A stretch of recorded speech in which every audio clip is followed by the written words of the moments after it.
Halo, selamat sore Tribuners. Anda sedang menyaksikan live update Tribun News edisi Rabu 15 Juni 2022. Sore ini akan kami sajikan informasi teraktual dan menarik yang dilaporkan secara langsung oleh reporter lapangan kami. Bersama saya, Mesa Dasirait, inilah live update selengkapnya. Seorang wanita penderita tunarungu dan tunawicara tersesat di Kabupaten Garut. Nahasnya selama tersesat, ia diketahui sedang hamil besar, lalu mengalami kontraksi kemudian dilarikan ke rumah sakit. Di RSUD Dr. Slamet Garut, ia kemudian melahirkan dan kini sudah berada di rumah singgah Dinsos Garut bersama bayinya. Untuk informasi selengkapnya akan disampaikan langsung oleh wartawan Tribun Jabar, Sidki Al-Ghifari yang kini sudah terhubung bersama kami. Silakan Sidki.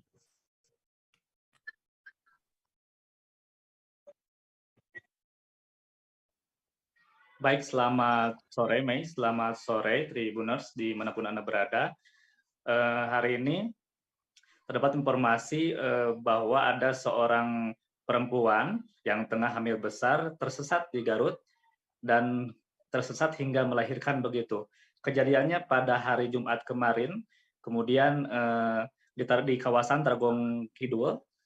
Wanita tersebut sedang berada di kawasan Tragong Kidul lalu diselamatkan oleh kepolisian begitu Polres Garut.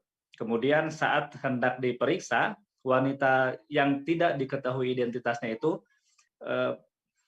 mengalami kontraksi begitu, sehingga Polres Garut meminta Dinas Sosial Kabupaten Garut untuk membawa yang bersangkutan ke rumah sakit. Ternyata ketika di rumah sakit, perempuan yang tidak diketahui namanya itu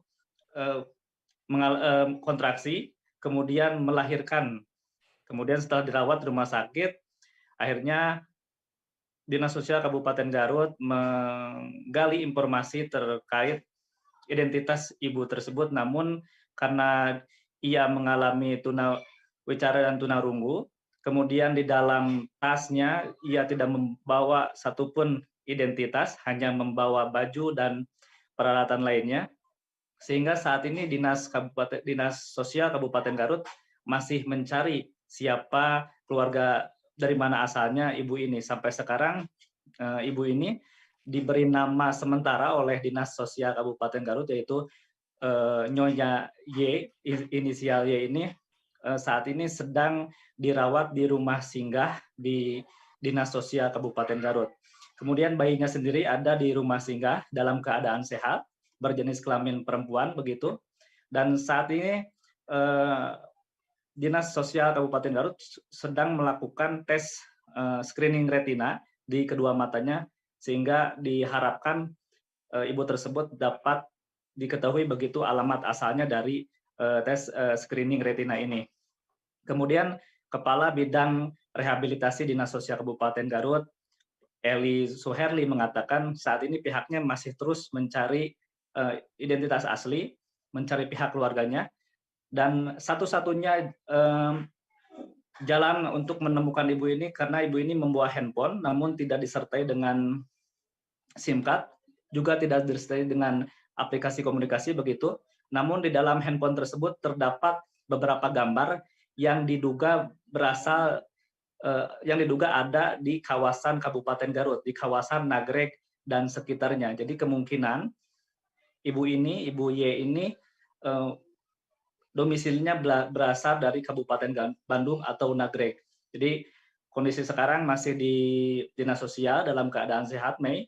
Alhamdulillah juga psikis juga baik, kondisinya baik, dan ibu ini berusaha ketika kami temui di Dinas Sosial juga, ibu ini berusaha memberitahu kepada kami bahwa di handphonenya itu ada alamat rumahnya begitu. Ketika diperlihatkan ini katanya menunjuk-nunjuk handphone tersebut, handphonenya berusaha memberitahu kami bahwa ibu tersebut berasal dari yang ada di foto tersebut. Ketika diberi secari kertas juga, ibu tersebut bisa menulis namun tidak begitu jelas tulisannya, bisa menulis dengan baik, namun kalimat yang dituliskannya itu tidak begitu dapat dipahami, Mei. Jadi mungkin barangkali warga semua, masyarakat semua yang menyaksikan live update ini atau video ini bisa Anda saksikan di layar kaca, itu adalah ibu yang diberi nama sementara, yaitu Ibu Y, sedang berada di Dinas Sosial. Jadi mohon bagi masyarakat yang mengenal Ibu Y ini untuk segera melapor ke dinas sosial terkait atau ke polsek terdekat, nantinya bisa menghubungi Dinas Sosial Kabupaten Garut untuk dipertemukan dengan keluarganya. Begitu, Mei. Baik, terima kasih Sidki atas laporan Anda. Selamat bertugas kembali. Sebuah kamar indekos di Kelurahan Kasih-Kasih, Kecamatan Rapocini, Kota Makassar terbakar pada Selasa 14 Juni. Kebakaran tersebut disebabkan karena kompor gas. Sesaat sebelum kebakaran, suara ledakan terdengar cukup keras sehingga membuat petugas keamanan Kelurahan Kasih mendatangi indekos tersebut. Untuk informasi lebih lengkapnya akan disampaikan langsung oleh wartawan Tribun Timur, Wahyudin Tamrin yang kini sudah terhubung bersama kami. Silahkan Wahyudin.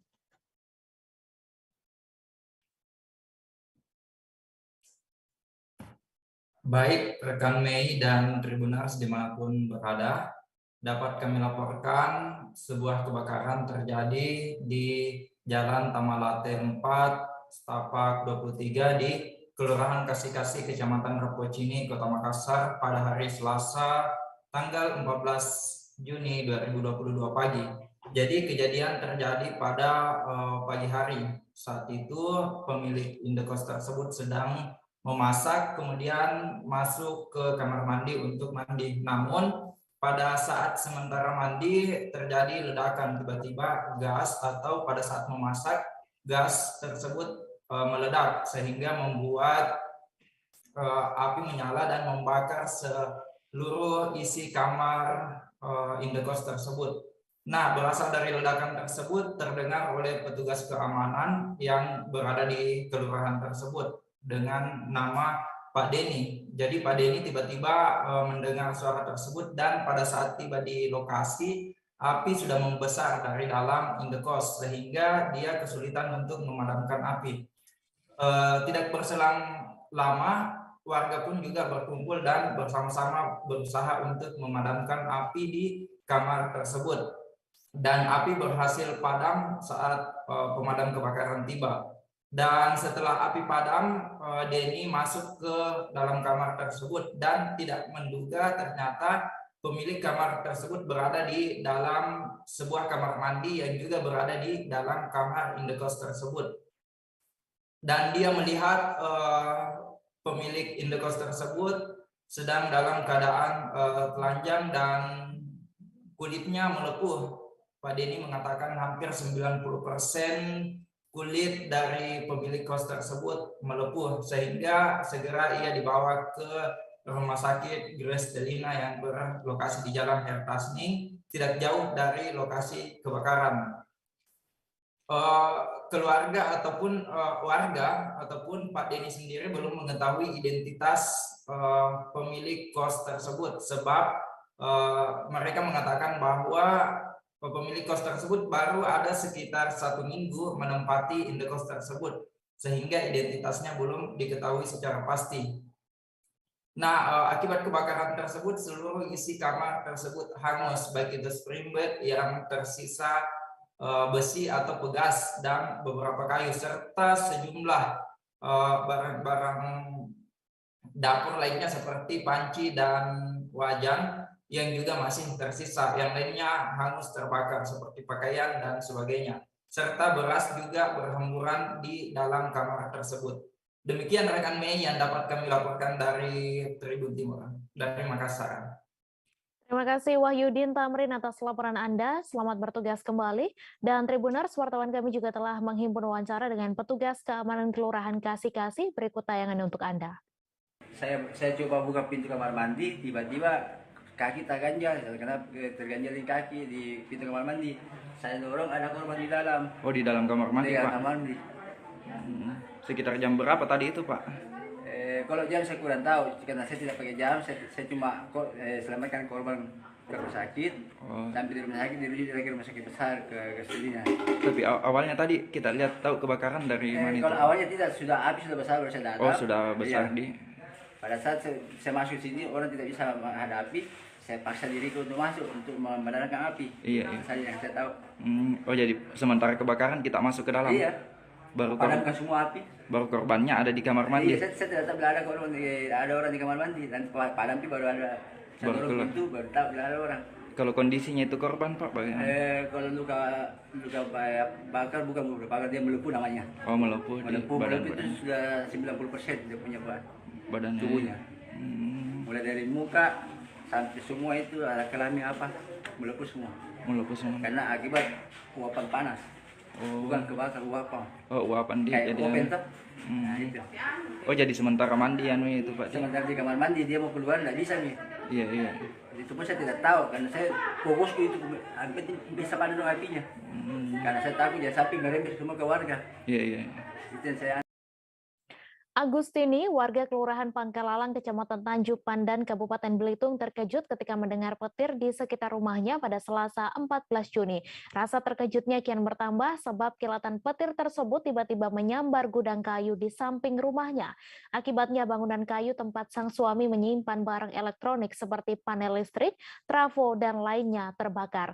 Untuk informasi selengkapnya akan disampaikan langsung oleh wartawan Pos Belitung, Dede Suhendar yang kini sudah terhubung bersama kami. Silakan Dede.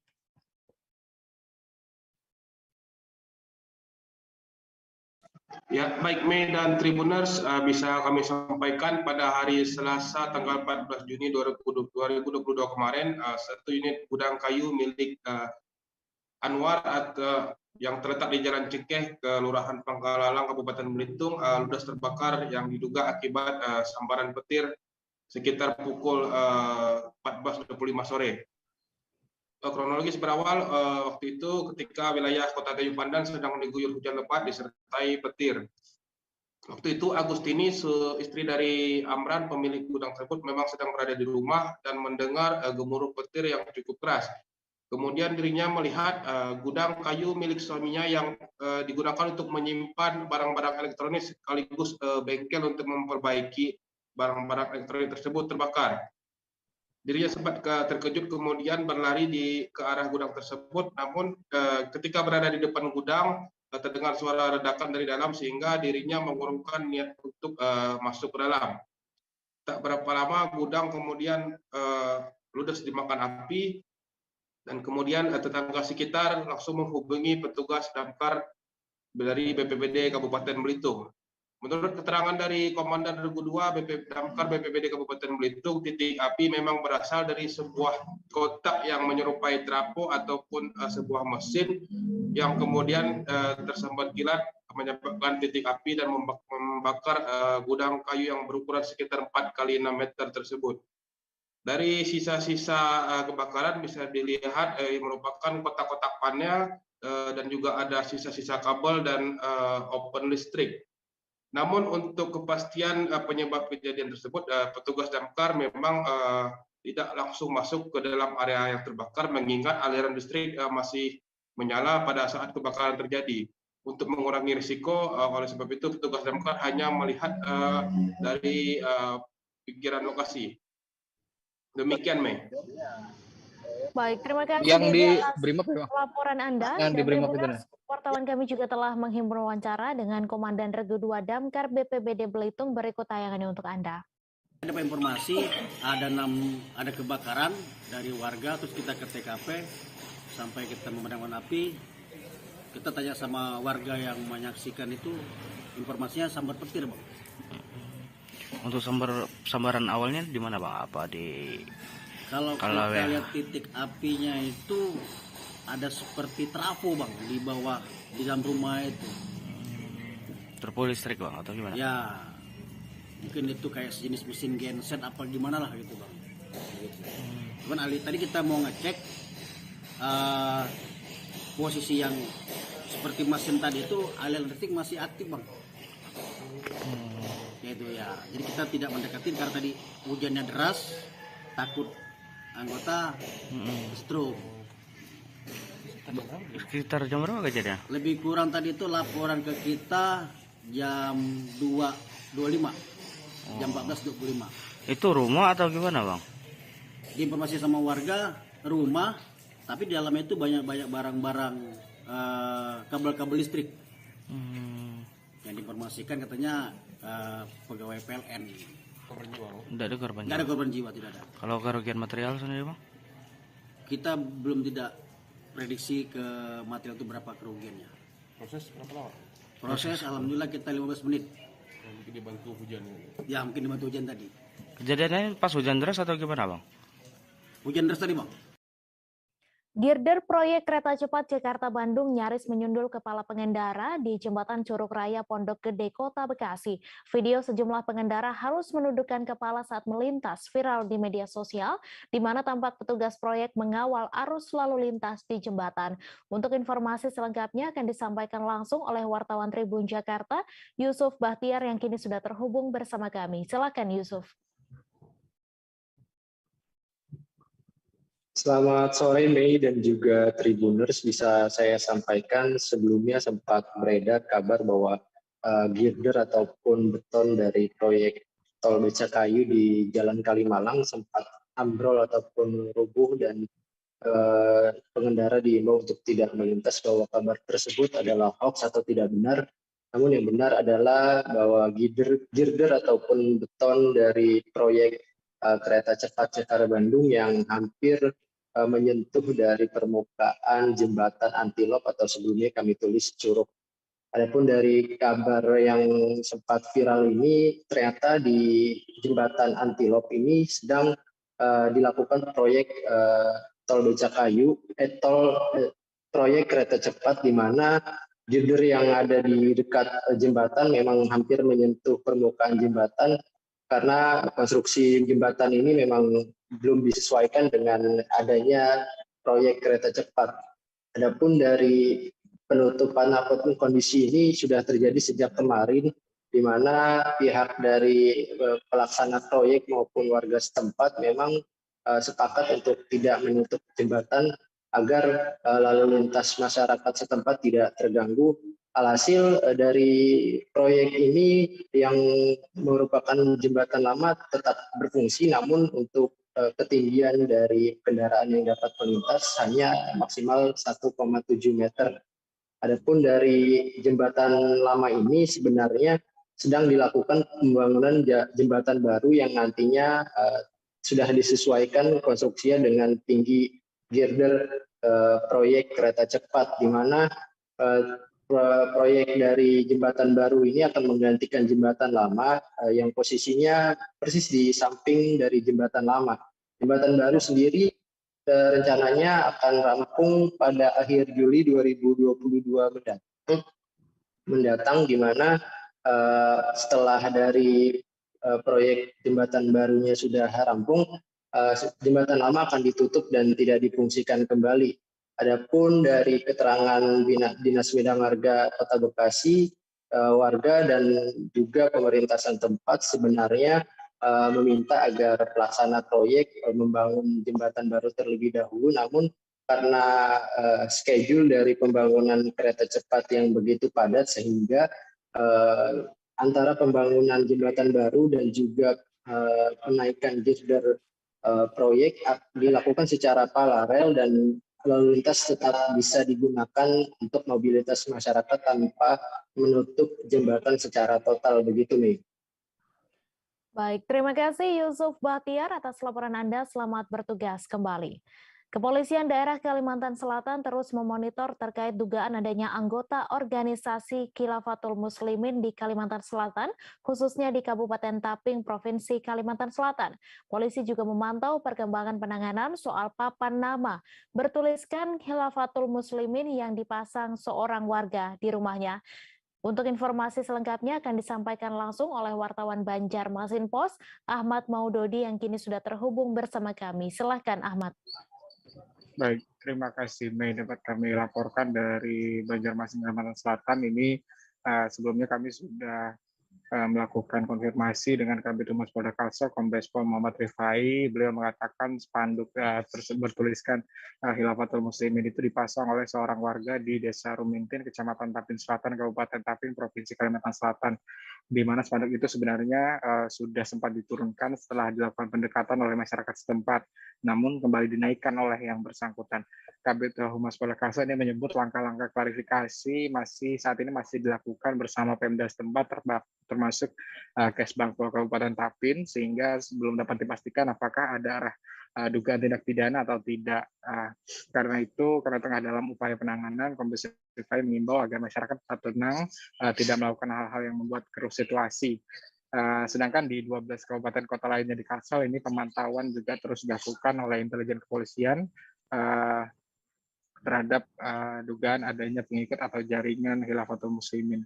Bahkan kata Kabid Humas juga ini pemantauan oleh intelijen kepolisian dilakukan di ranah media sosial. Nah, kita ketahui sebelumnya keberadaan Khilafatul Muslimin semakin menjadi perhatian setelah Polda Metro Jaya melakukan penangkapan terhadap sejumlah tokoh pimpinannya di sejumlah daerah di mana Khilafatul Muslimin diketahui merupakan organisasi yang diduga polisi melakukan penyebaran paham khilafah dan menginginkan sistem bernegara baru sehingga mengancam ideologi Pancasila. Demikian, Mei.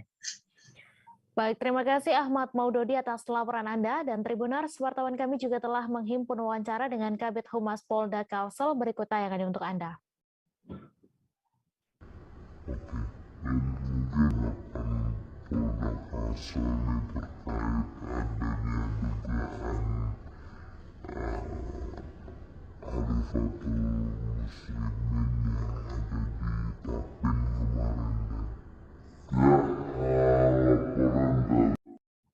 Polres Pamekasan Madura menangkap seorang mucikari perempuan berinisial SE, warga Dusun Kasreman, Desa Kraton, Kecamatan Mojo, Kabupaten Kediri, pada Selasa 23 Mei lalu. Perempuan berusia 21 tahun tersebut ditangkap lantaran menjadi mucikari melalui aplikasi micet. Kasus prostitusi online itu diungkap oleh unit PPA Satreskrim Polres Pamekasan. Untuk informasi selengkapnya akan disampaikan langsung oleh wartawan Tribun Madura, Kuswanto Ferdian, yang kini sudah terhubung bersama kami. Silakan Kuswanto. Baik, selamat sore rekan Mai. Selamat sore seluruh penonton Tribuners yang ada di seluruh Indonesia. Di sini saya Kuswanto Ferdian akan melaporkan dari Kabupaten Pamekasan Madura. Kemarin Polres Pamekasan menangkap seorang mucikari yang menjadi penjual PSK melalui aplikasi micet, dan kasus ini cukup menghebohkan warga Kabupaten Pamekasan. Tersangka merupakan seorang perempuan berusia 21 tahun yang merupakan warga Kediri. Nah, seorang perempuan ini, warga Kediri ini menawarkan jasa PSK melalui aplikasi micet terhadap pria berhidung belang. Nah, seorang perempuan yang ditawarkan ini berinisial RH, berusia 26 tahun, yang pekerjaan kesehariannya adalah merupakan seorang pekerja swasta. Korban merupakan warga Bogor, dan berdasarkan pengakuan dari tersangka, sekali main tersangka ini menawarkan PSK tersebut terhadap pria berhidung belang sekitar Rp 350.000. Nah, tersangka ini melakukan aksinya atau melakukan transaksi di sebuah kos joker Jalan Nugroho, Kecamatan Kota, Kabupaten Pamekasan, dan saat ini tersangka ditahan 3 bulan penjara atau 1 tahun penjara. Nah, selain itu, Polres Pamekasan juga menangkap 4 tersangka lain dengan kasus yang sama, namun di TKP yang berbeda dengan kasus yang serupa. Nah, ini semua 5 tersangka ini merupakan hasil dari operasi Pekat Semeru yang dilakukan Polres Pamekasan selama 14 hari.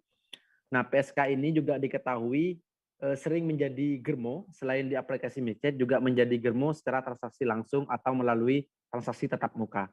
Begitu rekan Mei, kembali ke studio. Terima kasih Kuswanto Ferdian atas laporan Anda, dan Tribuners, wartawan kami juga telah menghimpun wawancara dengan Kapolres Pamekasan. Berikut tayangannya untuk Anda. Lanjutan ini kita yang kedua merilis terkait dengan kejahatan pencurian dengan pemberatan, ya, di mana TKP-nya yaitu di rumah korban beralamat di dusun Bunpan Pandan, ya, Bun Pandan, Desa Mampir, Kecamatan Rumpuk, Kabupaten Pamekasan. Kemudian ada pun tersangka yang ditambahkan yaitu inisial S. Ini yang bersangkutan tinggal di Desa Banyu Pele, ya, Kecamatan Palingangan, Kabupaten Pamekasan. Kemudian inisial MA ini yang bersangkutan di Desa Buluran, Kecamatan Karangpenan, Kabupaten Sabang. Kemudian yang ketiga yaitu yang SAM, ini merupakan tempat tanggal lahirnya di Pamekasan. Ini yang bersangkutan Di Banyupele juga sama, dan di Palingangan di Kabupaten Pamekasan.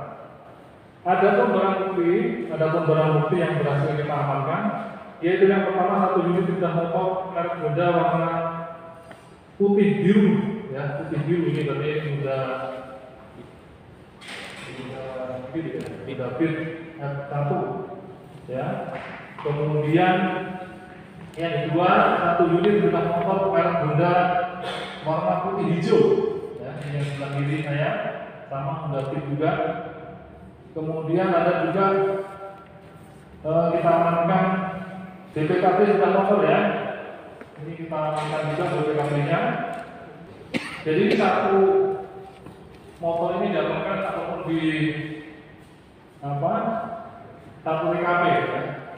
Diamankan dari 1 TKP oleh waktu dilakukan modusnya. Kemudian modus operandi yang Polsek Balikpapan Utara mengamankan seorang wanita berinisial MJ lantaran nekat mencuri sepeda motor. Pelaku telah beraksi sejak Maret hingga Juni 2022. Dari perbuatannya, MJ telah mencuri sedikitnya 4 unit sepeda motor dari 4 TKP berbeda. Dalam aksinya, pelaku membawa serta anaknya yang masih di bawah umur. Untuk informasi selengkapnya akan disampaikan langsung oleh wartawan Tribun Kaltim, Muhammad Zain, yang kini sudah terhubung bersama kami. Silakan, Zain. Baik, dapat dilaporkan dari kepolisian melalui Polsek Balikpapan Utara mengamankan seorang wanita, dalam hal ini yang berprofesi sebagai ibu rumah tangga berinisial MJ dengan usia 34 tahun, di mana dia terlibat dalam aksi pencurian sepeda motor di Kota Balikpapan dalam kurun waktu beberapa bulan terakhir, di mana dalam aksi terakhirnya dia dipergoki oleh masyarakat dan langsung diserahkan ke pihak kepolisian. Dalam melancarkan aksinya sendiri, MJ membawa 2 orang anaknya yang masih berusia di bawah umur, sehingga dapat mengelabui masyarakat bahwa dia akan melakukan tindak pidana pencurian kendaraan bermotor. Dalam aksinya dia hanya menunggu, mengawasi lokasi-lokasi yang memang menjadi parkir kendaraan bermotor. Kemudian setelah menemukan kendaraan bermotor yang masih tertinggal kuncinya, dia langsung membawa kabur sepeda motor tersebut ke kediamannya yang berlokasi di Kecamatan Balikpapan Barat. MJ sendiri sudah beraksi di 4 TKP di Balikpapan Utara, kemudian di Balikpapan Tengah, Balikpapan Utara, dan Balikpapan Barat. Dan dalam aksi terakhirnya, dia dipergoki warga dan langsung dibawa ke Polsek Balikpapan Utara untuk diproses secara hukum. Adapun dari kepolisian sendiri melayangkan pasal 362 KUHP dengan ancaman pidana penjara di atas 5 tahun. Demikian yang bisa dilaporkan. Terima kasih Zain atas laporan Anda, dan Tribuners, wartawan kami juga telah menghimpun wawancara dengan Kapolsek Balikpapan Utara. Berikut tayangannya untuk Anda. Yang ketiga hari Senin 07 Maret 22 jam 12 WITA. Untuk yang keempat hari Kamis tanggal 28 April 2022 jam 11 WITA. Untuk TKP 1 Jalan Soekarno-Hatta KM 21 RT 41 Karangjuang Balikpapan Utara. Untuk TKP yang kedua Jalan Bukit Sion Kelurahan Landasan Ilir Kecamatan Balikpapan Kota. Untuk TKP yang ketiga depan Hotel Margo Balikpapan Selatan. TKP keempat di bawah kantor Koramil Balikpapan Utara. Pelaku sebanyak 1 orang, inisial MJ, Makassar, 14 Juli 1988, Indonesia, suku Bugis, Islam, IRT, alamat Jalan Projokal, Gang Sido Makmur, nomor 103, Gera Indah, Balikpapan Utara. Untuk korban Jumbahri bin Rahim, 2 Minsano Tanggara, 3 Julianto, 4 Syahril. Jadi untuk barang bukti ada 4 kendaraan Honda Scoopy warna merah KT 6684 KC, Honda Speci warna hitam KT 3781 YF, Honda Revo warna hitam KT 3129 JT, Yamaha Jupiter Nopol 3776 LH. Jadi modus operandinya mengambil jam motor yang kuncinya masih tertempel di kendaraan. Untuk pasal yang dikenakan 362 KUHP junto pasal 65 KUHP ancaman hukuman 5 tahun. Presiden Joko Widodo resmi melantik calon menteri dan wakil menteri Kabinet Indonesia Maju untuk sisa masa jabatan periode 2019-2024 di Istana Negara Jakarta pada Rabu 15 Juni. Menteri yang dilantik yakni Zulkifli Hasan sebagai Menteri Perdagangan serta Hadi Cahyanto sebagai Menteri ATR BPN. Dalam kesempatan tersebut, Kepala Negara juga melantik Wakil Menteri. Untuk informasi selengkapnya akan disampaikan langsung oleh wartawan Tribun News, Taufik Ismail yang kini sudah terhubung bersama kami. Silakan Taufik.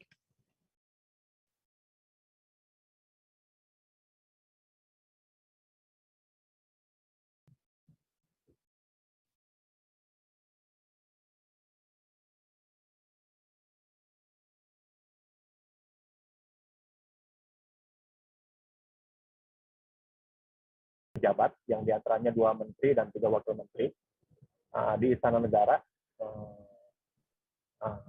Siang tadi 2 menteri yang dilantik itu adalah Ketua Umum PAN Zulkifli Hasan yang menjadi Menteri Perdagangan dan mantan Panglima TNI Marsikal Purnawirawan Hadi Cahyanto sebagai Menteri ATR BPN. 3 wakil menteri yang dilantik yakni John Wempi Watipong sebagai Wakil Menteri Dalam Negeri, Alfian Sahnur sebagai Wakil Menteri Ketenagakerjaan, dan Raja Juli Antoni sebagai Wakil Menteri ATR BPN. Menteri Sekretaris Kabinet menjelaskan bahwa perombakan kabinet sekarang ini tidak dilakukan secara mendadak, melainkan sudah diperhitungkan secara matang sejak jauh-jauh hari. Pramono juga membantah bahwa pelantikan perombakan kabinet kali ini bermuatan politis, melainkan objektif terkait masalah kinerja dan untuk mempercepat program-program Presiden Joko Widodo di sisa 2 tahun jabatannya. Begitu rekan Maya. Baik, terima kasih Taufik atas laporan Anda, dan Tribuners wartawan kami juga telah menghimpun wawancara dengan Presiden Republik Indonesia serta Menteri Perdagangan dan Menteri ATR BPN. Berikut tayangannya untuk Anda. Yang berkaitan dengan rakyat ini memerlukan pengalaman lapangan, memerlukan kerja-kerja yang terjun lapangan untuk melihat langsung persoalan yang berkaitan, utamanya yang berkaitan dengan kebutuhan pokok rakyat. Kalau urusan ekspor, saya kira juga menjadi urusan Menteri Perdagangan, tapi yang lebih penting adalah urusan kebutuhan pokok di dalam negeri. Harus bisa kita jaga. Sengketa tanah, sengketa lahan harus sebanyak-banyaknya bisa diselesaikan. Seperti yang tadi disampaikan oleh Bapak Presiden, bahwa tugas saya yang pertama adalah menyelesaikan masalah sertifikat milik rakyat yang sampai saat ini sudah terrealisasi sebanyak 81 juta. Target yang ingin kita capai sebanyak 126 juta sertifikat. Oleh sebab itu target pertama yang segera akan saya segera realisasikan, namun saya lihat di lapangan permasalahannya apa. Apakah permasalahan itu masih K2 atau K3, itu juga akan kita selesaikan, tentunya berkoordinasi dengan instansi terkait supaya segera terrealisasi untuk sertifikat milik rakyat tersebut. Kemudian yang kedua, bahwa sengketa tanah itu juga akan saya selesaikan. Sengketa tanah itu kemungkinan juga overlapping antara milik institusi atau dengan milik satuan lain dengan milik rakyat. Ini soal minyak buran yang belum tuntas, kasihan rakyat kalau ini tidak kita selesaikan cepat. Nah, tentu saya mengapresiasi yang sudah dikerjakan Pak Luhut, Pak Lutfi, dan teman-teman yang lain. Ya. Dan sekali lagi Saya kira background pengalaman saya yang panjang tentu akan banyak membantu nanti segera menyelesaikan ketersediaan minyak goreng dimanapun 2 hari ini ya. Nanti lagi itu. Launching tahapan pemilu 2024 digelar Komisi Pemilihan Umum pada Selasa 14 Juni malam. Peluncuran tahapan pemilu dilakukan oleh KPU RI dan disaksikan seluruh jajaran KPU daerah se-Indonesia. Dengan peluncuran ini menandai tahapan pelaksanaan pemilihan umum mulai dilakukan sampai hari H pencoblosan pada 14 Februari 2024 mendatang. Untuk informasi selengkapnya akan disampaikan langsung oleh wartawan Tribun News Ultra, Laude Ari yang kini sudah terhubung bersama kami. Silakan Laude.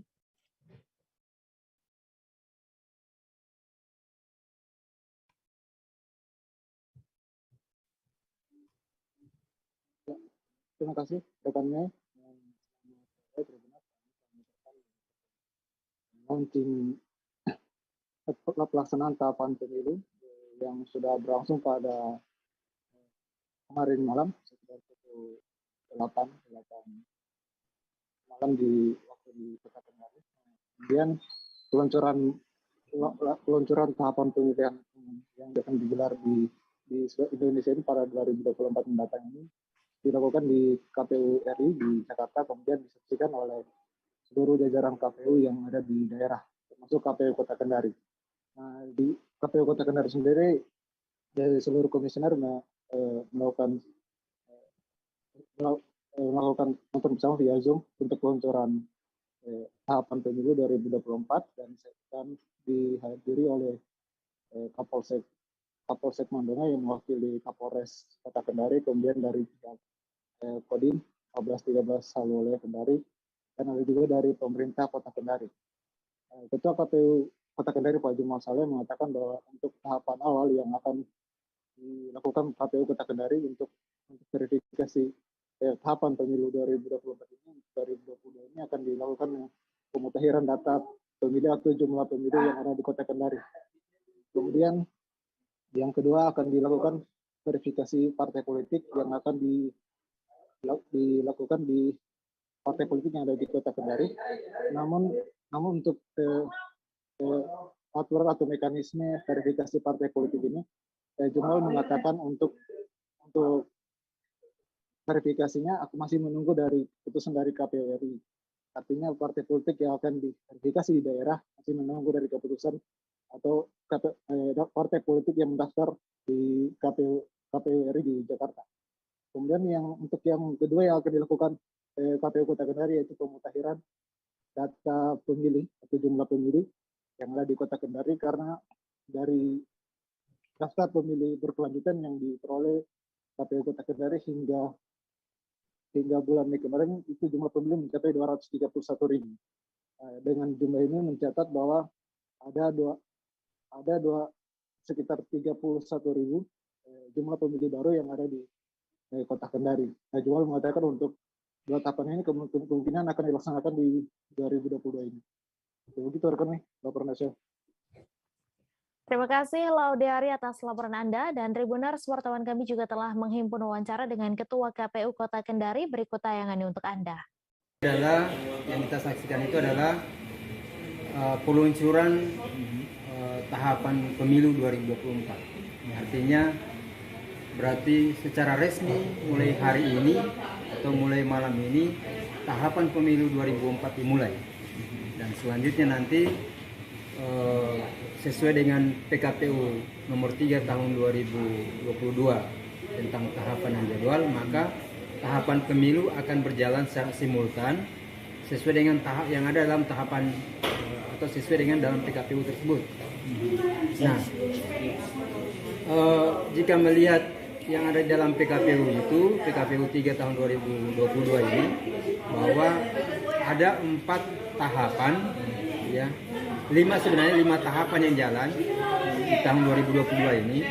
Yang pertama adalah tahapan perencanaan dan penyusunan anggaran, itu kan adalah kewenangan dari KPU RI. Jadi itu adalah tahapan yang dijalankan oleh KPU RI. Sementara untuk KPU kabupaten, KPU di daerah dan provinsi, kabupaten kota itu ada 4 tahapan yang akan atau yang menjadi fokus kerja KPU di daerah. Yang pertama adalah pemutakhiran data pemilih dan penyusunan daftar pemilih, kemudian ada pendaftaran, kemudian verifikasi partai politik, dan juga tentu penetapannya akan diakhiri penetapan peserta peserta pemilu, dan ini partai politik. Kemudian yang ketiga yakni penyusunan daerah pemilihan dan penetapan lokasi kursi. Kemudian yang berikutnya yang akan dimulai di 2022, tetapi prosesnya nanti akan berlangsung sampai dengan 2023 dan 2024, itu adalah pencalonan. KPU memulai acara seremoni peluncuran pemilu serentak 2024 di kantor KPU RI, Jalan Imam Bonjol, Menteng, Jakarta Pusat pada Selasa 14 Juni malam. Peluncuran tahapan pemilu serentak 2024 ini dibuka oleh KPU dengan turut mengundang seluruh partai politik dan pejabat terkait. Sejumlah pejabat dan tokoh parpol pun turut hadir, diantaranya Sekjen PAN Edi Suparno, Ketua Umum PSI Giring Ganesa, Sekjen PKB Hasanuddin Wahid.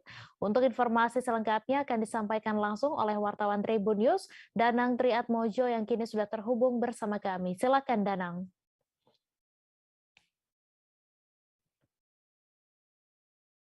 Ya, baik. KPU pada Selasa malam tadi menggelar acara seremoni peluncuran tahapan pemilu serentak 2024 di kantor KPU RI. Peluncuran tahapan pemilu serentak ini dibuka oleh KPU dengan turut mengundang seluruh partai politik dan pejabat terkait.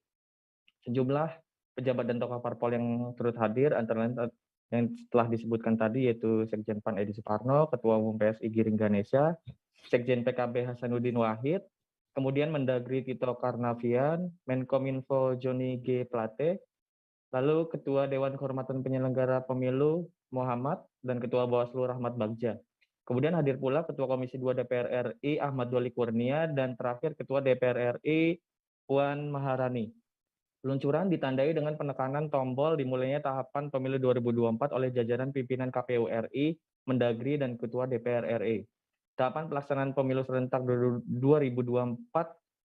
sejak resmi dimulai hingga hari H pencoblosan pada 14 Februari 2024 mendatang ialah selama 610 hari.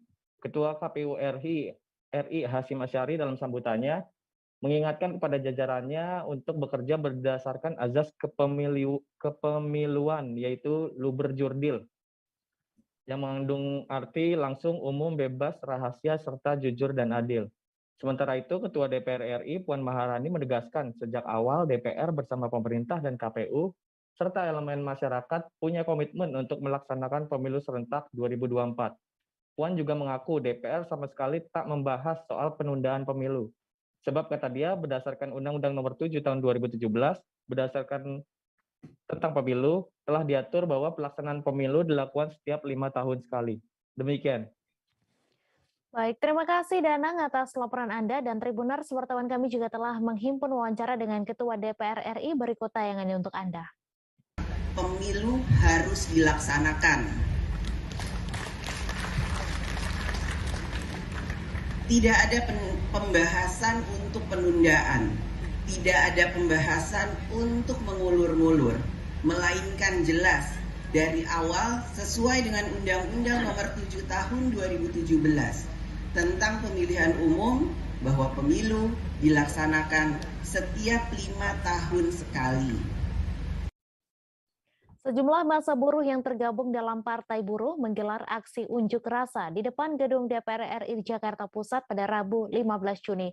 Mereka melakukan long march dan mengibarkan atribut-atribut organisasi setelah sebelumnya berkumpul di depan gedung TVRI. Sementara saat di DPR, sejumlah massa buruh terlibat kericuhan dengan aparat kepolisian. Untuk informasi selengkapnya akan disampaikan langsung oleh wartawan Tribun News, Versianus Waku yang kini sudah terhubung bersama kami. Silahkan Waku.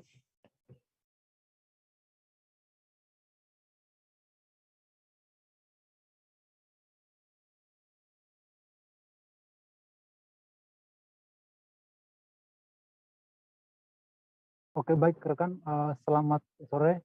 Baik, tadi baru saja telah digelar aksi yang dilakukan dari ribuan massa buruh yang tergabung dalam Partai Buruh di depan gedung DPR RI Jakarta Pusat. Nah, tadi awalnya massa berkumpul di depan gedung DPR RI sekitar pukul 10.20 waktu Indonesia Barat. Nah, kemudian setelah itu sekira pukul 10.50 waktu Indonesia Barat, massa kemudian tampak bergerak dari gedung TVRI menuju gedung DPR RI. Nah, mereka melakukan long march dan mengibarkan atribut-atribut organisasi gitu. Nah, kemudian saat di DPR, sejumlah massa buruh sempat terlibat dalam kericuhan dengan aparat kepolisian. Nah, kericuhan ini bermula ketika seorang orator aksi memprotes kenapa ada pagar kawat berduri di depan gerbang DPR gitu. Nah, dalam orasinya ia berteriak agar pihak aparat kepolisian menyingkirkan pagar kawat berduri tersebut. Nah, massa demo pun tampak saling berdorong dengan aparat gitu. Nah, terkait hal ini pun langsung disampaikan tadi oleh Ketua Partai Buruh Said Iqbal mengatakan bahwa dalam demo tersebut dia memastikan bahwa tak ada kericuhan gitu. Namun ia juga mengatakan kericuhan tersebut hanya salah paham dan pihak kepolisian kooperatif terkait dengan aksi tersebut. Nah, Tribuners sekalian, sebagai informasi, aksi ini digelar secara serentak di beberapa kota-kota industri, antara lain ada Makassar, Banjarmasin, Banda Aceh, Medan, Batam, Semarang, Surabaya, Ternate, Ambon, dan kota industri lainnya. Nah, Tribuners, ada pun beberapa tuntutan yang dibawakan oleh buruh dalam aksi kali ini, antara lain yang pertama adalah menolak revisi Undang-Undang Pembentukan Peraturan Perundang-undangan atau Undang-Undang P3. Nah, kemudian yang kedua adalah menolak Omnibus Law Cipta Kerja, dan yang ketiga adalah menolak masa kampanye pemilu hanya 75 hari, tapi harus 9 bulan, sebagaimana tertera dalam undang-undang. Dan yang kemudian keempat adalah sahkan rancangan undang-undang pekerja rumah tangga, dan yang terakhir adalah tolak liberalisasi pertanian melalui WTO. Baik, sekian. Ya, baik. Terima kasih Waku atas laporan Anda. Selamat bertugas kembali. Wakil Gubernur DKI Jakarta Ahmad Riza Patria mengakui kebijakan pembebasan pajak bumi dan bangunan perdesaan dan perkotaan dengan nilai jual objek pajak kurang dari 2 miliar rupiah bisa mengurangi pemasukan kas daerah. Meski demikian, kebijakan ini tetap bisa diambil lantaran bisa dirasakan langsung manfaatnya oleh masyarakat. Untuk informasi selengkapnya akan disampaikan langsung oleh wartawan Tribun Jakarta, Dionisius Arya Bima, yang kini sudah terhubung bersama kami. Silahkan, Dion.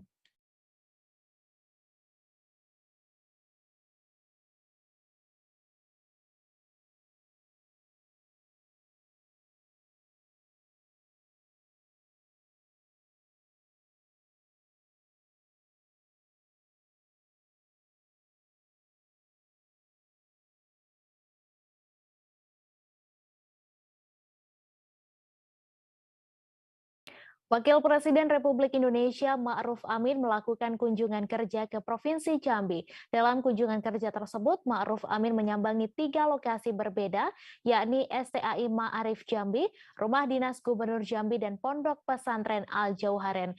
Untuk informasi selengkapnya akan disampaikan langsung oleh wartawan Tribun Jambi, Danang Novrianto, yang kini sudah terhubung bersama kami. Silakan, Danang.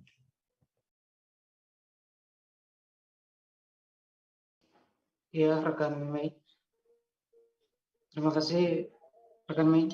Wakil Presiden Indonesia atau Kiai Haji Ma'ruf Amin didampingi Ibu Hajah Puri Amin beserta rombongan melakukan kunjungan kerja ke Provinsi Jambi. Sebelumnya Ma'ruf Amin menyambangi Provinsi Kepulauan Bangka Belitung dan langsung berangkat menuju Provinsi Jambi. Ma'ruf Amin tiba di Bandara Sultan Taha Saifuddin Jambi sekitar pukul 11.30 dan langsung disambut oleh Gubernur Jambi Al Haris bersama Kapolda Jambi dan Rem 042 Gorda Putri, Komandan Lanut serta Komandan Lanai Palembang. Usai beristirahat sejenak, Wapres dan rombongan langsung beranjak ke titik pertama lokasi kunjungan, yaitu ke Sekolah Tinggi Agama Islam Tai Ma'arif di Jalan Kiai Haji Abdurrahman Wahid, Talang Bakung, Jambi Selatan, Kota Jambi. Di lokasi ini Wapres melakukan silaturahmi dengan jajaran pengurus Tai Ma'arif Jambi hanya sekitar 30 sampai 1 jam beliau langsung melanjutkan perjalanan ke rumah dinas Gubernur Jambi.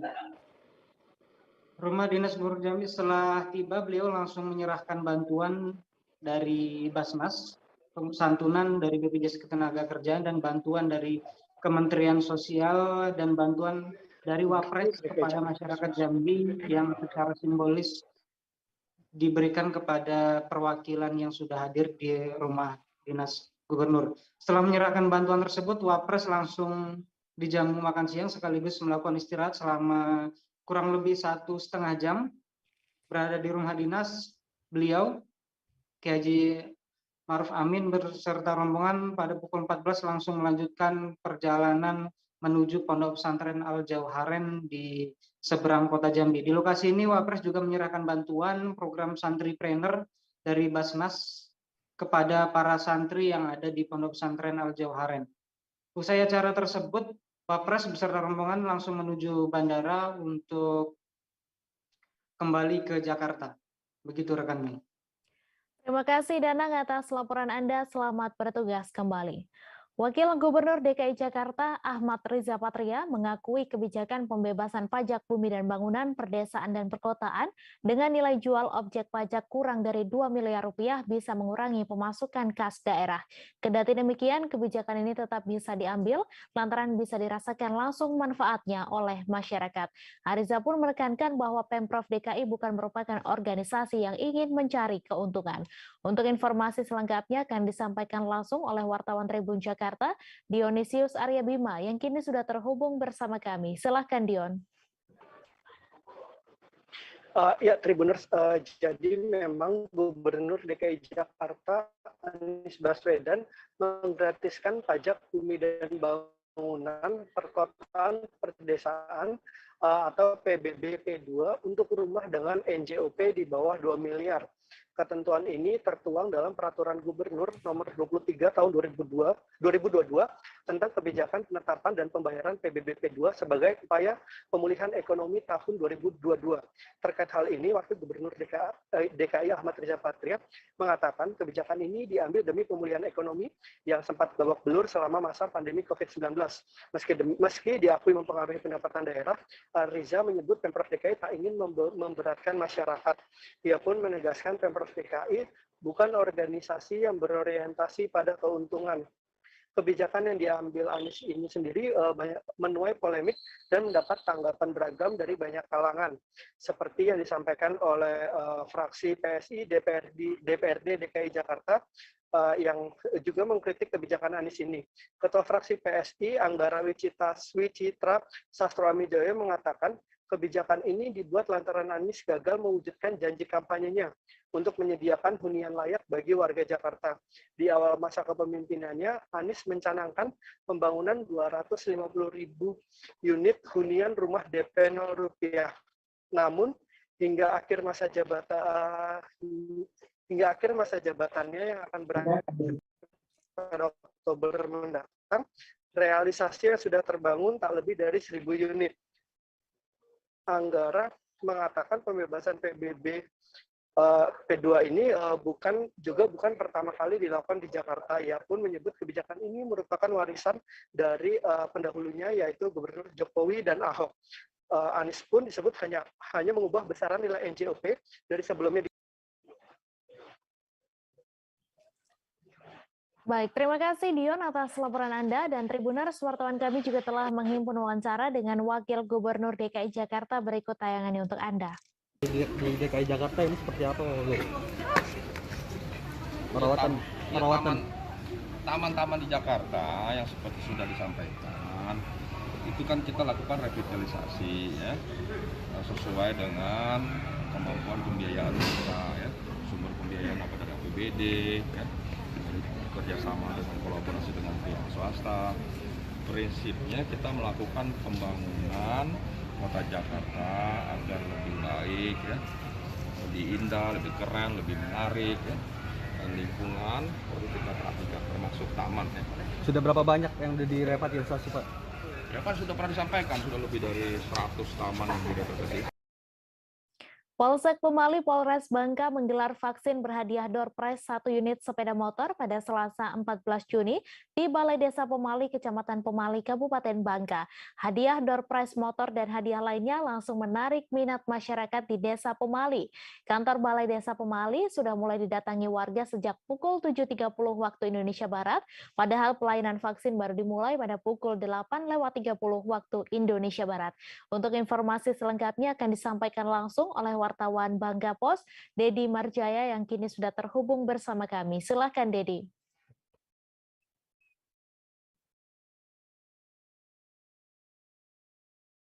Ya, selamat sore, Mei. Dapat saya informasikan bahwa memang jajaran Polres Bangka, Polda Kepulauan Belitung terus melaksanakan vaksin dan menarik minat untuk meningkatkan partisipasi masyarakat dengan berbagai cara. Polsek Pemali menelurkan ide untuk memberikan hadiah berupa door prize sebuah 1 unit sepeda motor kepada masyarakat yang mengikuti vaksin di Kecamatan Pemali. Ternyata ide ini mendapat tanggapan yang cukup antusias dari masyarakat yang berbondong-bondong mendatangi gerai-gerai vaksin yang dibuka di Kecamatan Pemali, Kabupaten Bangka, yang digagas oleh Polsek Pemali. Selain hadiah sepeda motor, sejumlah hadiah lain, door prize lain juga disiapkan Polsek Pemali untuk masyarakat yang mengikuti vaksin. Di mana vaksin sendiri digelar mulai tanggal 13 Juni hingga 1 Juli 2022 dalam rangkaian kegiatan HUT Hari Bayangkara ke-76 Polri. Rencananya kegiatan ini akan terus berlangsung dengan sistem bergilir dari desa ke desa, di balai-balai desa ataupun di pusat keramaian di Kecamatan Pemali, Kabupaten Bangka. Harapannya target dari kegiatan ini selama penyelenggaraan dapat memberikan melayani vaksin kepada 1.500 masyarakat atau target perharinya 50 sampai 100 warga divaksin di Kecamatan Pemali, sehingga tingkat partisipasi baik vaksin 1, vaksin 2 maupun booster terus meningkat di Kecamatan Pemali, Kabupaten Bangka. Demikian, Mei.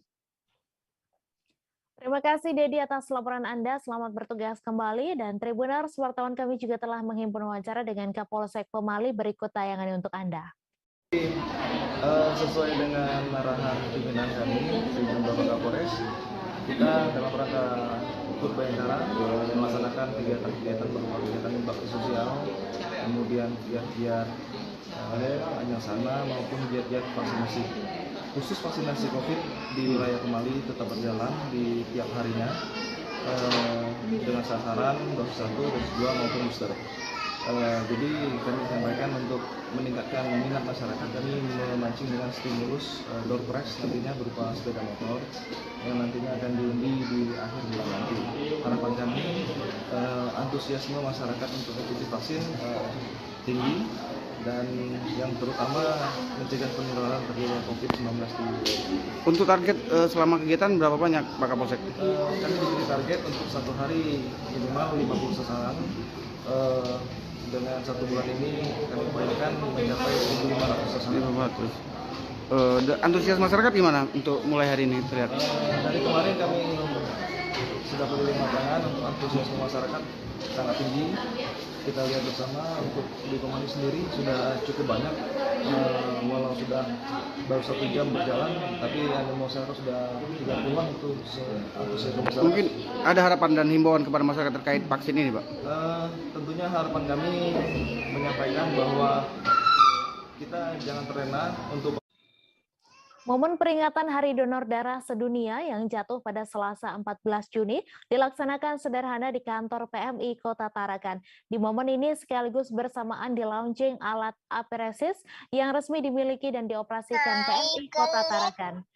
Untuk informasi selengkapnya akan disampaikan langsung oleh wartawan Tribun Kaltara, Andi Pausiah yang kini sudah terhubung bersama kami. Silakan Andi. Ya, baik rekan Mei, selamat sore Tribuners, bersama saya Andi melaporkan dari Kota Tarakan, Provinsi Kalimantan Utara. Ya benar rekan Mei, momen peringatan Hari Donor Darah Sedunia yang jatuh pada hari Selasa tanggal 14 Juni 2022 kemarin dilaksanakan di kantor PMI Kota Tarakan. Di momen ini sekaligus juga bersamaan di launching alat aferesis yang resmi dimiliki oleh kantor PMI Kota Tarakan hasil pengadaan dari pusat. Adapun dikatakan Ketua PMI Tarakan Hamid Amrin usai melaksanakan kegiatan peringatan Hari Donor Darah Sedunia, alat aferesis ini sendiri ditujukan untuk semua komponen darah. Namun yang paling dominan permintaannya adalah saat ini adalah trombosit. Alat ini sendiri bisa mengalirkan sampai 10 kantong. Namun jika memang hanya dibutuhkan 2-3 kantong, pihaknya masih menggunakan secara manual proses transfusi darah. Kemudian adapun kelebihan alat ini dikatakan Hamid Amrin sendiri yang didampingi Dr. Edi Samudro memang bisa mengambil sampai 3.000 cc trombosit darah atau sekitar 20 kantong. Dan dari biasanya alat manual hanya sekitar 350 cc atau sekitar 1 kantong saja. Artinya kata Hamid Amrin memang ini juga bisa berlaku untuk semua komponen darah yang bisa diambil. Adapun dilanjutkan Hamid Amrin sendiri, alat ini untuk mempermudah ketersediaan trombosit plasma darah termasuk untuk plasma konvalensen yang digunakan untuk terapi bagi pasien COVID-19.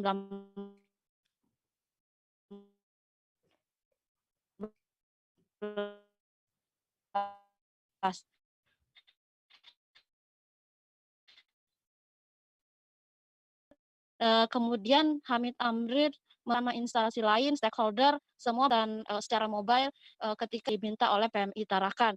Total saat ini tercatat ada 7.000 pendonor yang ada di PMI Kota Tarakan dan yang aktif sekitar 4.000-an orang yang selama ini per 2 bulan atau per 3 bulannya aktif mendonorkan darahnya. Sementara itu, kebutuhan darah sendiri per bulannya mencapai 1.000 kantong dan untuk perhariannya bisa mencapai sekitar 35 kantong per hari. Di momen Hari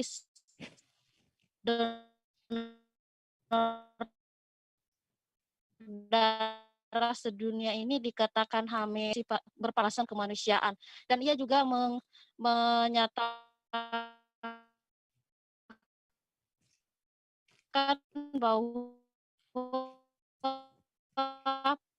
per kemarin juga PM sendiri meningkat menjadi madya di PMI Kota Tarakan yang statusnya kini menjadi madya. Demikian rekan Mei.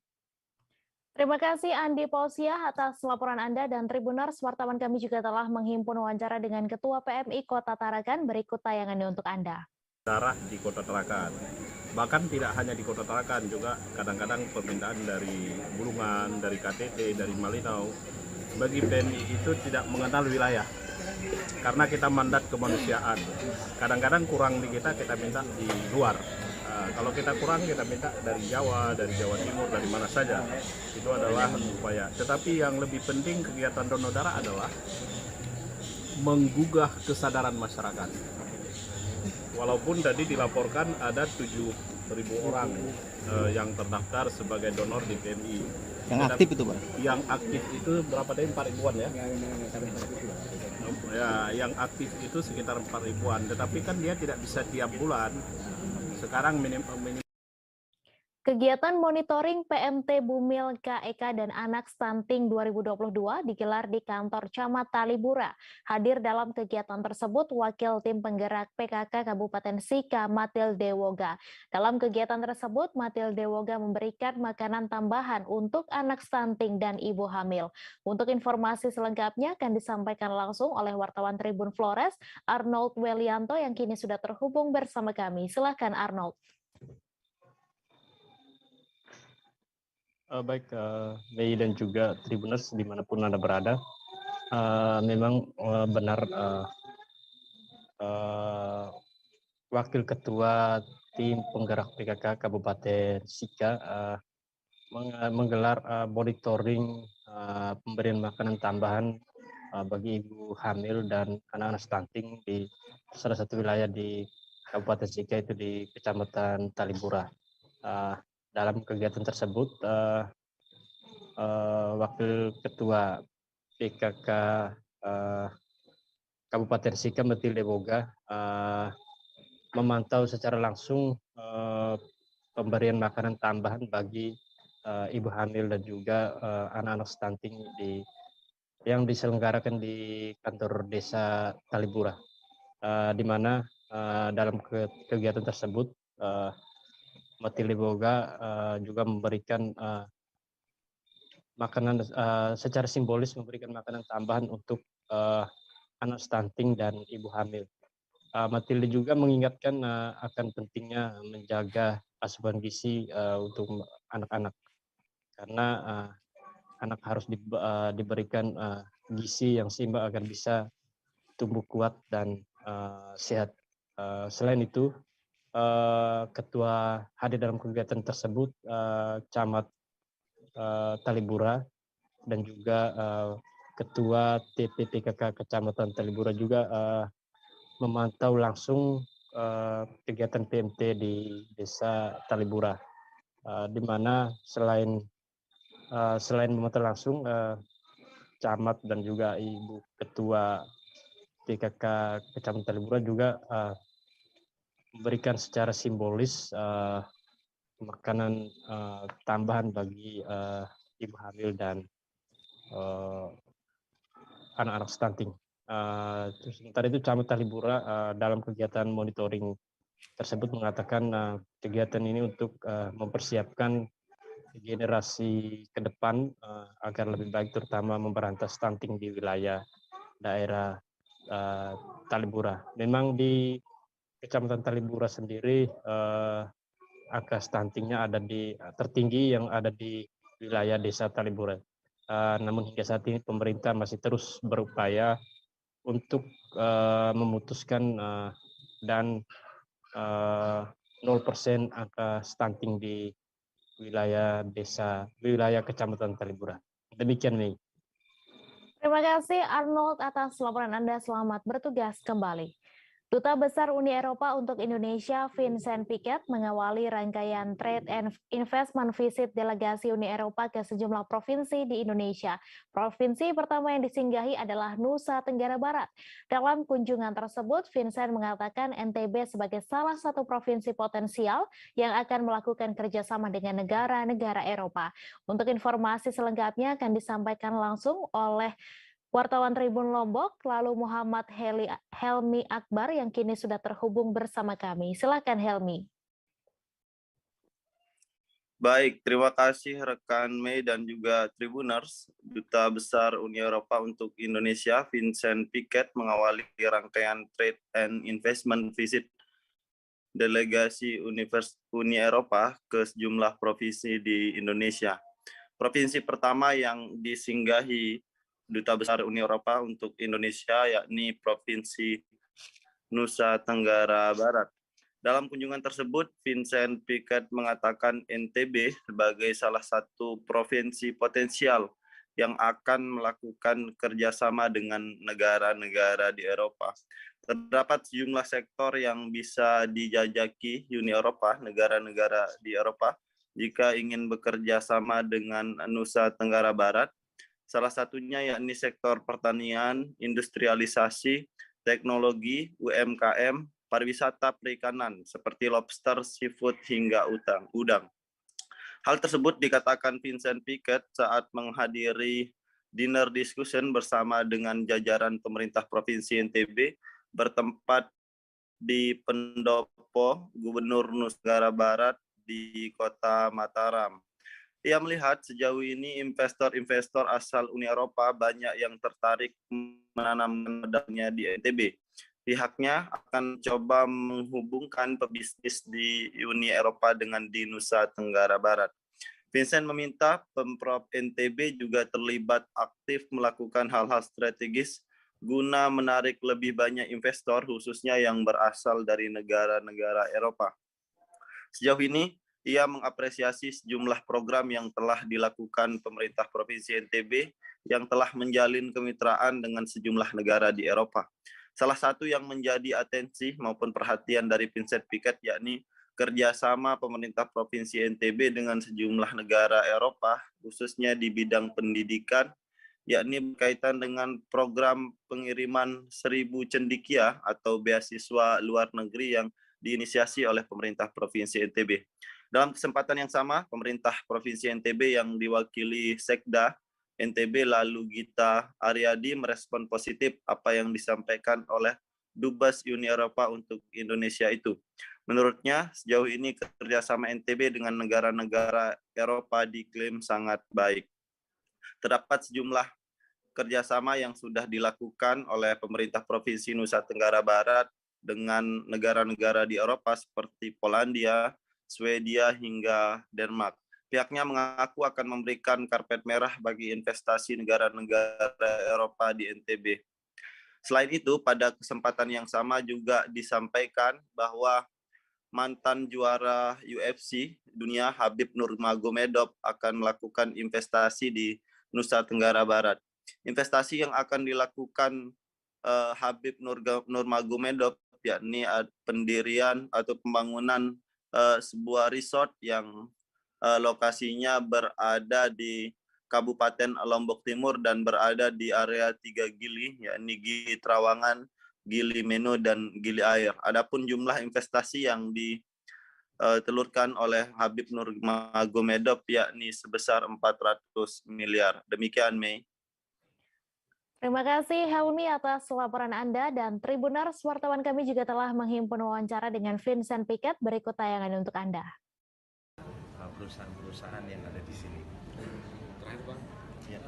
Meski ini kedatangan yang pertama, apakah sudah ada perusahaan dari Uni Eropa yang benar-benar serius atau paling tidak melirik potensi investasi ini? So even though this is your first visit, is there already a company, a European company that is looking for trade or investment here in NTB? Not yet for this visit, but that's the next step, that when we go back to Jakarta, we will speak with all. Masjid Nurul Huda Telogomas yang terletak di Jalan Telogo Indah, Kelurahan Telogomas, Kota Malang, tidak menerima dan melaksanakan penyembelihan hewan kurban, hanya melaksanakan kegiatan sholat Idul Adha. Kebijakan tersebut telah dituangkan di dalam surat pemberitahuan yang dikeluarkan oleh pihak Takmir pada Sabtu 11 Juni. Ketua Takmir Masjid Nurul Huda Telogomas, Sutrisno Zakaria, membenarkan hal tersebut. Menurutnya, kebijakan dan surat pemberitahuan tersebut telah disepakati oleh pengurus yayasan, remaja masjid, serta ketua takmir masjid. Untuk informasi selengkapnya akan disampaikan langsung oleh wartawan Tribun Jatim, Kukuh Kurniawan yang kini sudah terhubung bersama kami. Silahkan Kukuh. Iya, rekan Mei. Tadi bisa saya jelaskan menurut Ketua Takmir Masjid Nurul Huda Telogomas, Sutrisno Zakaria, surat pemberitahuan tersebut dan kebijakan tersebut dikeluarkan untuk mengantisipasi adanya penyebaran penyakit mulut dan kuku. Dan menurut dia surat kebijakan tersebut itu merupakan keputusan bersama. Jadi bukan hanya keputusan dari pihak Takmir Masjid Nurul Huda saja. Dan menurutnya dengan surat pemberitahuan tersebut juga disetujui oleh beberapa masjid dan musola yang ada di RW 1 dan RW 2 Kelurahan Telogomas. Dan namun meski telah disepakati bersama, pelaksanaan surat pemberitahuan dan kebijakan itu dikembalikan kepada pengurus masjid dan musola. Jadi surat edaran tersebut sifatnya tidak mengikat. Dan apabila sewaktu-waktu mereka akan melakukan penerimaan dan penyembelihan hewan kurban, maka dipersilakan. Namun pihak Masjid Nurul Huda tetap berpedoman pada surat pemberitahuan tersebut. Dan bagi masyarakat yang akan menyumbangkan sapi kurbannya di Masjid Nurul Huda, pihaknya mengimbau untuk tidak menerimanya dan meminta untuk melakukan pemotongan di luar masjid. Begitu rekan Mei. Terima kasih Kukuh Kurniawan atas laporan Anda. Selamat bertugas kembali. Gubernur Jawa Barat Ridwan Kamil menulis pesan spesial untuk adik Eril, Arkana Aidan Misbah. Almarhum Emeril Khan Mumtaz telah dimakamkan di Kecamatan Cimaung, Kabupaten Bandung, Jawa Barat pada Senin kemarin, Ridwan Kamil mengunggah video yang berisi beberapa foto saat ia bersama dengan Arka, adik Eril. Foto tersebut memperlihatkan Ridwan Kamil yang memegang tangan Arka menatap ke arah Masjid Al-Mumtaz yang sedang dibangun. Dalam foto tersebut, Ridwan Kamil menulis caption, "Saatnya Arka meneruskan semangat Eril untuk membangun dunia yang lebih baik dan lebih mulia." Dalam foto tersebut, Ridwan Kamil tampak mengenakan pakaian yang serba hitam. Di sebuah foto, terlihat Ridwan Kamil menunjukkan sesuatu untuk Arka sambil menghadap ke masjid yang sedang dibangun.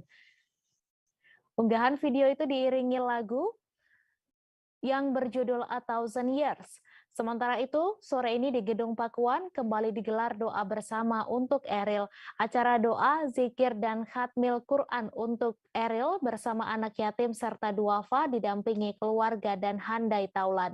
Acara digelar pada Rabu 15 Juni di Gedung Pakuan pada pukul 15.10 hingga 17.30 waktu Indonesia Barat. Dilanjutkan dengan acara sholat ashar berjamaah. Acara ini dihadiri pula oleh anak-anak yatim dan duafa.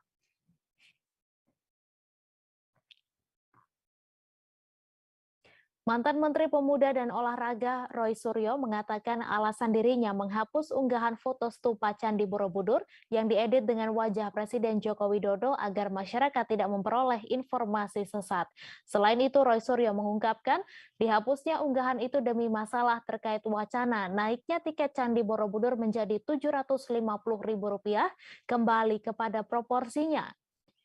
Tak hanya itu, Roy Suryo juga mengatakan unggahannya itu juga menimbulkan provokasi yang dilontarkan oleh oknum-oknum tertentu, sehingga dirinya berinisiatif untuk menghapus unggahan stupa Borobudur yang diedit dengan wajah Jokowi tersebut.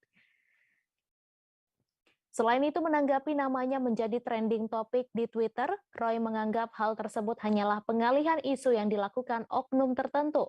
Sementara ketika ditanya apa yang dilakukan ketika dilaporkan atas unggahan tersebut, Roy mengaku akan menyampaikan detail-detail yang harus dilakukan. Hanya saja, Roy tidak menjelaskan lebih jelas terkait detail yang dimaksud. Diberitakan sebelumnya, nama Roy Suryo menjadi trending topik di Twitter pada hari ini, Rabu 15 Juni. Hal tersebut bermula dari unggahan Roy Suryo berupa foto stupa Candi Borobudur yang menyerupai Presiden Joko Widodo di akun Twitter pribadinya pada Jumat 10 Juni. Dalam unggahannya tersebut, ia mengunggah dua foto stupa Candi Borobudur yang sudah diedit dan menggantinya dengan wajah Jokowi. Selain itu, ia juga mencuitkan terkait wacana kenaikan harga tiket Candi Borobudur menjadi Rp750.000 yang menimbulkan protes di masyarakat. Menurutnya, wacana kenaikan harga tiket Candi Borobudur menimbulkan kreativitas yang dilakukan oleh netizen. Salah satunya adalah dengan mengedit stupa Candi Borobudur dengan wajah Jokowi. Tak hanya itu, foto tersebut juga tertulis, alasan naiknya harga tiket Candi Borobudur lantaran digunakan untuk tambahan dana pembangunan Ibu Kota Nusantara. Buntut dari postingan ini, nama Roy Suryo menjadi trending topik dengan tagar hashtag Tangkap Roy Suryo. Hanya saja saat ini Roy Suryo telah menghapus postingan tersebut dan memberikan alasan terkait penghapusan tersebut melalui sebuah cuitan pada Selasa 14 Juni. Selain itu, Roy Suryo mengaku bahwa unggahan foto tersebut didapatnya dari pengguna akun Twitter lainnya dan mengunggah link akun yang dimaksud.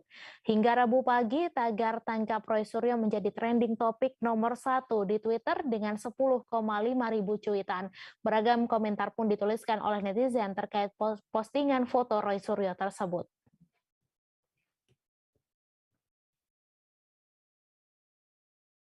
Zulkifli Hasan resmi menjadi Menteri Perdagangan. Pelantikan yang digelar di Istana Negara dilakukan oleh Presiden Joko Widodo pada Rabu 15 Juni.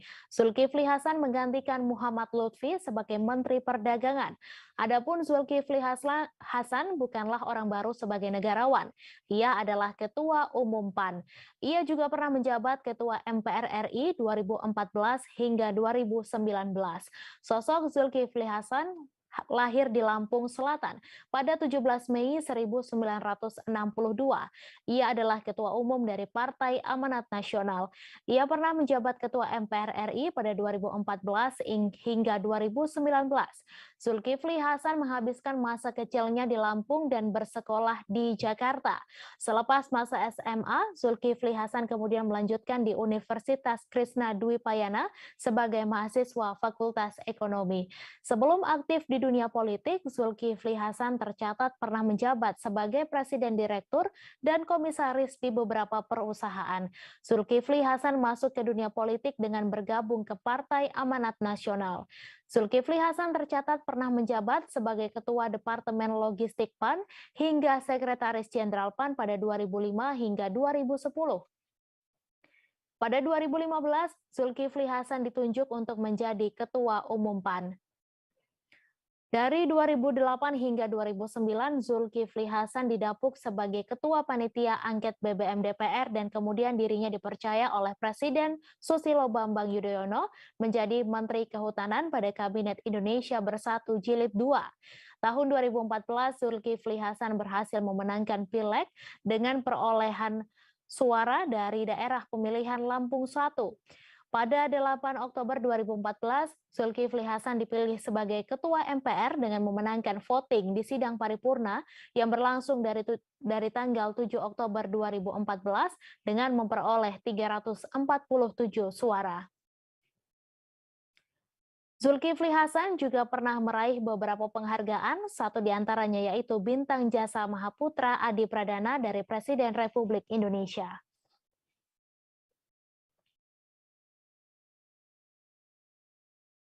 Presiden Joko Widodo baru saja mengumumkan reshuffle kabinet di Istana Negara pada Rabu 15 Juni siang. Dalam kesempatan tersebut, Jokowi langsung melantik nama-nama yang ia sebutkan di Istana Negara. Ada 2 nama menteri baru di Kabinet Jokowi, Kabinet Indonesia Maju, yakni Ketua Umum PAN Zulkifli Hasan sebagai Menteri Perdagangan dan Hadi Cahyanto sebagai Menteri Agraria dan Tata Ruang atau Badan Pertahanan Nasional.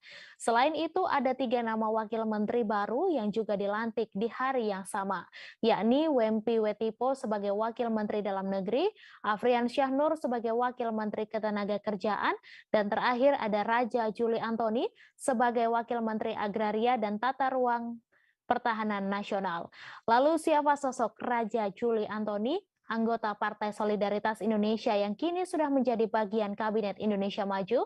Raja Juli Antoni lahir pada 13 Juli 1977 di Pekanbaru Riau.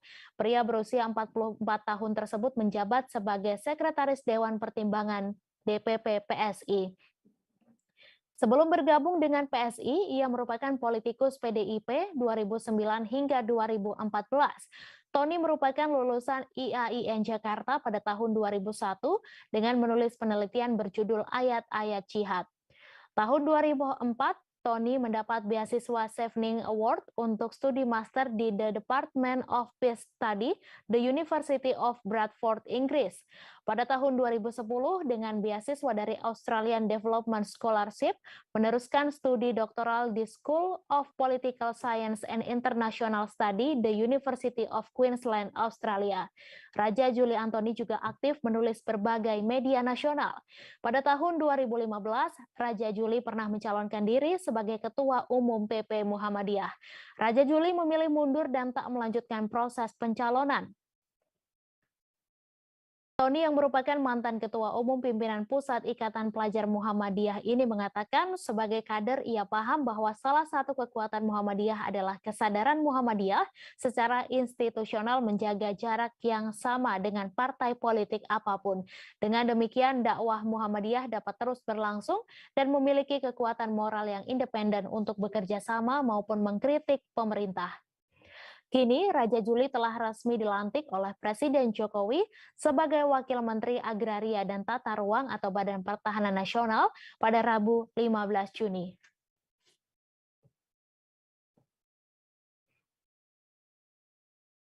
Satpol PP Megamendung dan Polsek langsung menyisir sejumlah villa akibat adanya informasi pesta gay dari kelompok LGBT. Villa di kawasan Megamendung, Kabupaten Bogor, Jawa Barat tersebut sudah dipesan oleh Jajaka Indonesia. Acara tersebut batal karena pemilik villa langsung membatalkannya. Pemilik villa tersebut mengaku awalnya tidak paham apa itu LGBT. Pesta gay tersebut dijadwalkan pada Sabtu dan Minggu 18 hingga 19 Juni di Villa Kaluska. Mulanya perwakilan LGBT yang menamai dirinya sebagai Jajaka Indonesia itu sudah memesan villa sejak bulan Januari untuk acara bulan Maret 2022. Namun hal tersebut tak terlaksana dikarenakan banyaknya rekan-rekan yang positif COVID-19 dan harus menjalankan karantina. Marketing Villa Kaluska, Ita Rosita pun menuturkan sejumlah warga menginformasikan bahwa penyewa villa adalah gay yang dimana suka dengan sesama jenis. Keraguan Ita dan sang suami pun merujuk bahwa calon tamu villa tersebut harus memiliki surat izin dari pihak kepolisian. Komunitas Jajaka Indonesia atau LGBT ini pun menyetujui syarat yang diberikan oleh pihak villa. Di sisi lain, saat Jajaka Indonesia menyetujui, ia pun menjelaskan bahwa surat izin dari kepolisian maksimal 300 orang ke atas, sedangkan Jajaka Indonesia yang akan menghadiri pesta tersebut hanya 100 orang. Ita dan sang suami berpikir acara tersebut merupakan reunian sekolah dengan mengenakan kostum sekolah menengah pertama. Ketika itu pula saat sudah bocornya pesta gay tersebut, pihak Jajaka Indonesia menyebutkan acara yang akan dilaksanakan yaitu LGBT dan edukasi HIV/AIDS. Pihak villa pun akhirnya membatalkan pemesanan villa tersebut kepada komunitas Jajaka Indonesia tersebut.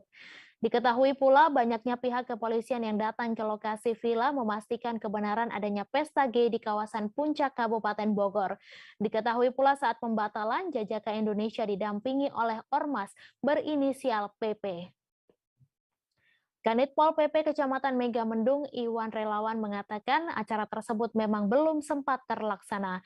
Ia menjelaskan bahwa hal ini berawal dari adanya informasi sebuah kelompok diduga LGBT yang hendak menggelar acara di sebuah villa.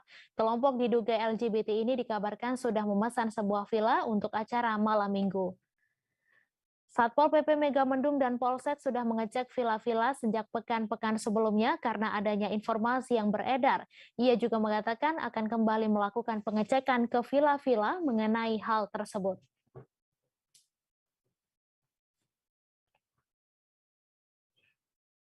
Informasi tadi sekaligus menutup perjumpaan kita dalam live update hari ini. Jangan lupa saksikan informasi terbaru lainnya hanya di kanal YouTube Tribun Network.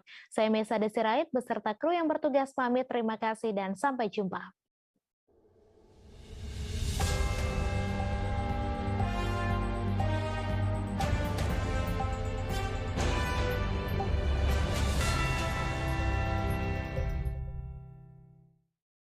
Jangan lupa like, subscribe, dan share ya!